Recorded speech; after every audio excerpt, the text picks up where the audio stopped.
Well, hello, sports fans. We're back. NCAA tournament started at 64, went to 32. Now we're down to the Sweet 16. And the 16 teams are all pretty impressive. I literally think any of those 16 could win it all. So let's go through some of the games there, and we're going to go out on a limb today. We're actually going to make picks and see if we get them half right or more or less. But Friday night, it looks like one of the first games is Purdue and Texas. Mm-hmm. Purdue and Texas, I'm impressed with Purdue, even though I'm obviously an IU guy. But they average 9+ threes a game, and they've got a lot of senior leadership. They've got a lot of chemistry.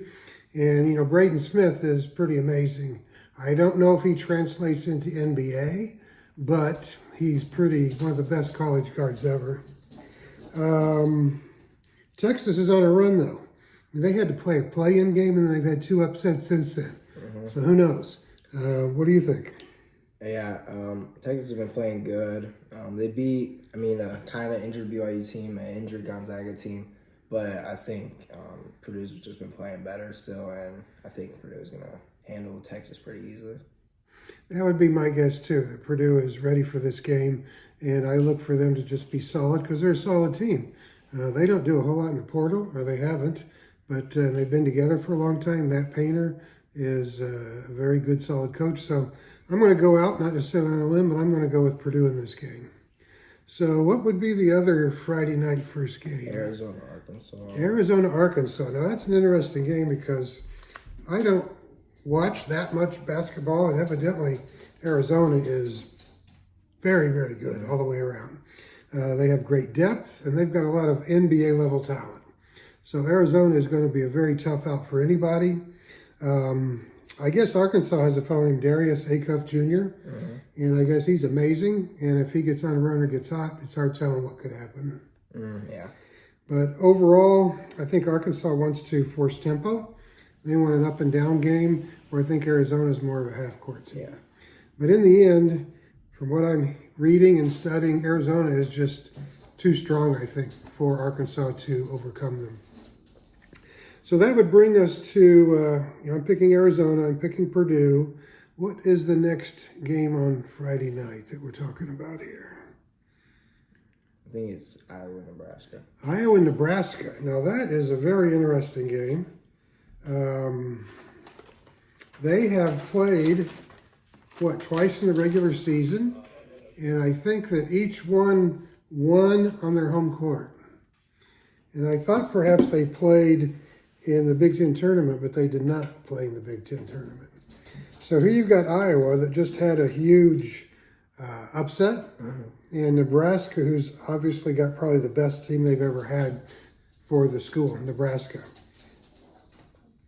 So what do you think? When you talk about the NCAA tournament as a whole, usually defense wins championships. You can have a fantastic offense, but defense sooner or later is going to do it. And I think that Nebraska has a very good defense. Okay, we're back. So we were talking about Iowa versus Nebraska. I'm actually leaning towards Iowa. I don't know about you. Nebraska would probably be the easier pick, maybe, maybe not. But I'm leaning towards Iowa just because they've kind of been on a run. Yeah, I have Nebraska, but I could see it going anyway. Bennett Sturt's been playing good, and they just got a bunch of other solid players. But I just think Nebraska, I just think they're going to carry their momentum. They've been playing good together all year, and I don't know. Something with that group, I just feel like they're going to beat Iowa. So you are going to go Nebraska, and I'm going Iowa. That brings us to, what's up next? Houston, Illinois. Houston, Illinois. Now that is a very interesting game. Houston's obviously a fantastic defensive team and just a fantastic team overall. But Illinois has a lot of offensive firepower. We've seen what they can do. I think the question is, in baseball anyway, good pitching overcomes good hitting. In basketball, good defense could tone down the offense. So I would say that I would go with the safe pick there myself and go with Houston. It's almost a home game for Houston. They're literally playing this game in Houston, which doesn't seem quite fair. So I give Houston the edge for that. And the other thing I thought was really interesting about Houston, they have the fewest turnovers in the nation. And when you don't turn the ball over and you're that good, it's very hard to lose a game. So do you see Illinois as having a shot? Yeah, I'm pretty like 50-50 on that game. I've liked Illinois all year. Their offense is just like, they can get high whenever, and they're a very strong offense, one of the best offenses in the country. But Houston, I don't know. They've lost a lot of close games this year, and I feel like ever since the beginning I had them in my Final Four, so I'm just gonna keep riding with it, and I haven't been beating Illinois, but it'll be a good game. Okay, well, I guess we're both in agreement on that one would be Houston. So that would bring us to, if there's a particular order, are we talking about Duke or Michigan State UConn? Yeah, Duke St. John's. Okay, Duke versus St. John's. You know, Duke has the number one, they say, adjusted defense efficiency in the country, and probably, arguably, maybe the best player in the nation in Cameron Boozer. And Duke stumbled a little bit against Siena, but since then, they have been impressive. St. John's is, I believe that's Rick Pitino, and that man sure knows how to coach basketball. I don't know whether St. John's, they're good with pressure, if they have the ability to stay with Duke.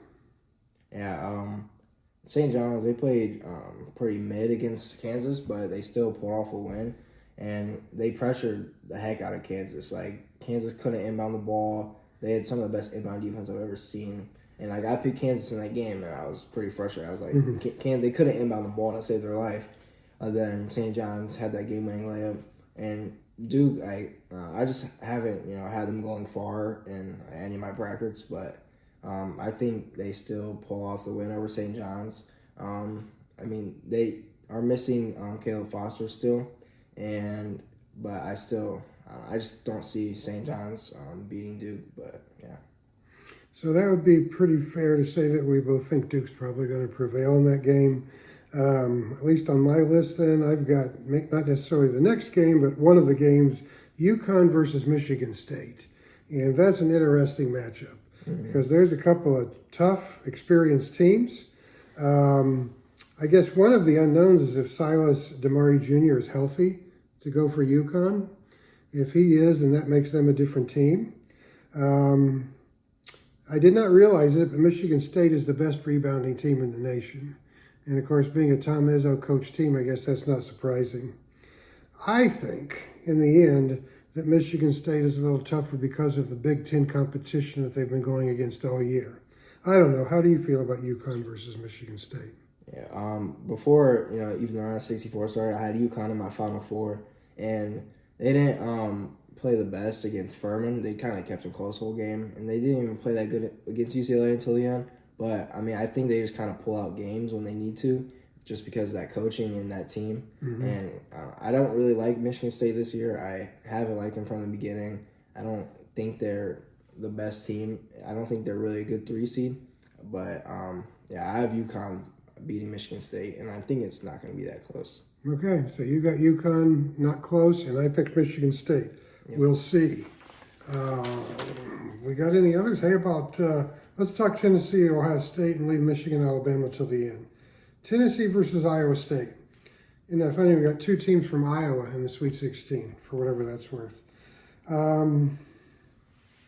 I guess Iowa State may be getting Joshua Jefferson back from an ankle sprain, and he is evidently a very dynamic player, I guess. And they've been pretty impressive without him.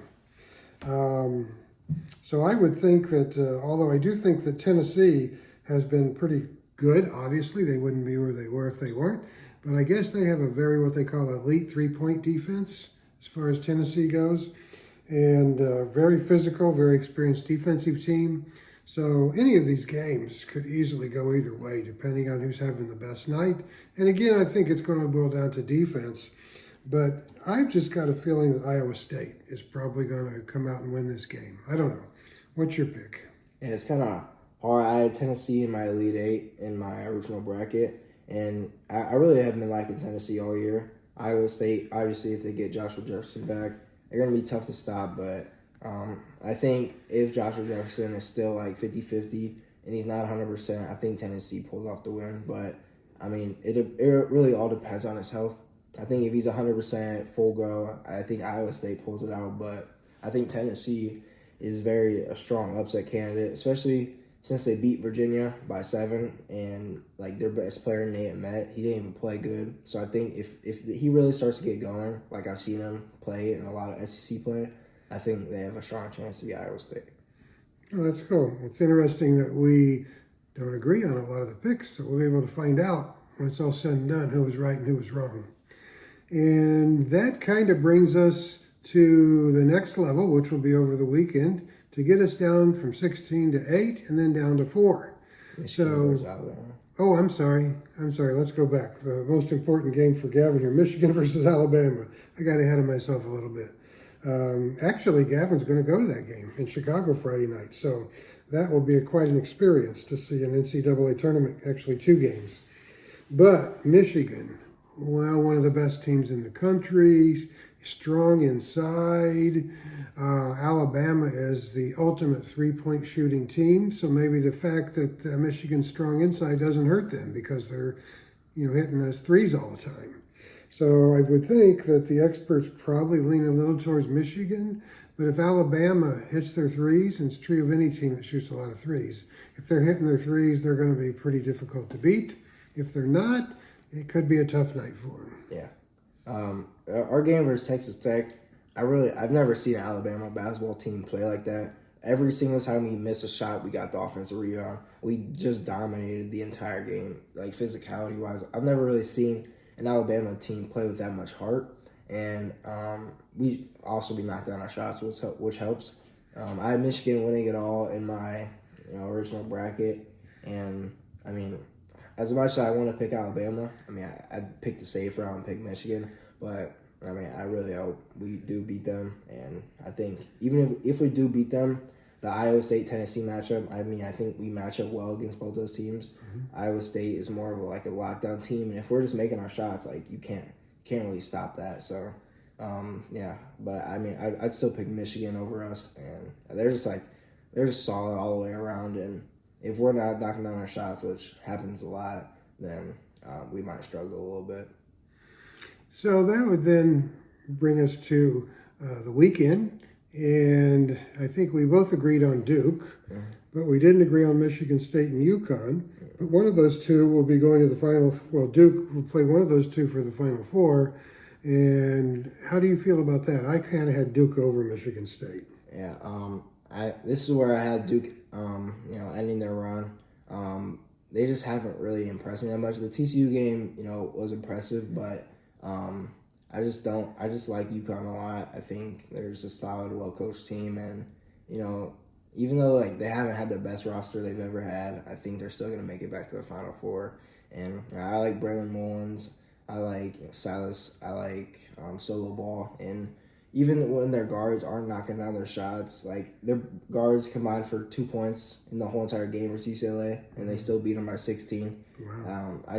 And Alex Caravan had a great night. I think, I don't think Caravan's going to want to go home, and I think they're going to keep playing. So where I've got Duke as a Final Four team, you've got UConn in that bracket as a Final Four team.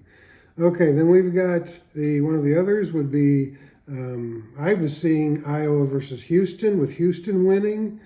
You were seeing Nebraska versus Houston, and who do you see winning that? Yeah, I have Houston beating Nebraska. Houston's just really athletic, and Nebraska's not as quick and athletic as Houston is. Houston's well coached, and I think they make it out of the South. So that brings us to I'm seeing Arizona versus Purdue in that game. Yeah. And even though I'm liking the way Purdue's going this year, and who knows, that might be their year, I have to go with Arizona because Arizona is just so strong a team up and down the line, even their bench, that I just feel like that they're going to be too much for Purdue to handle. Mm-hmm.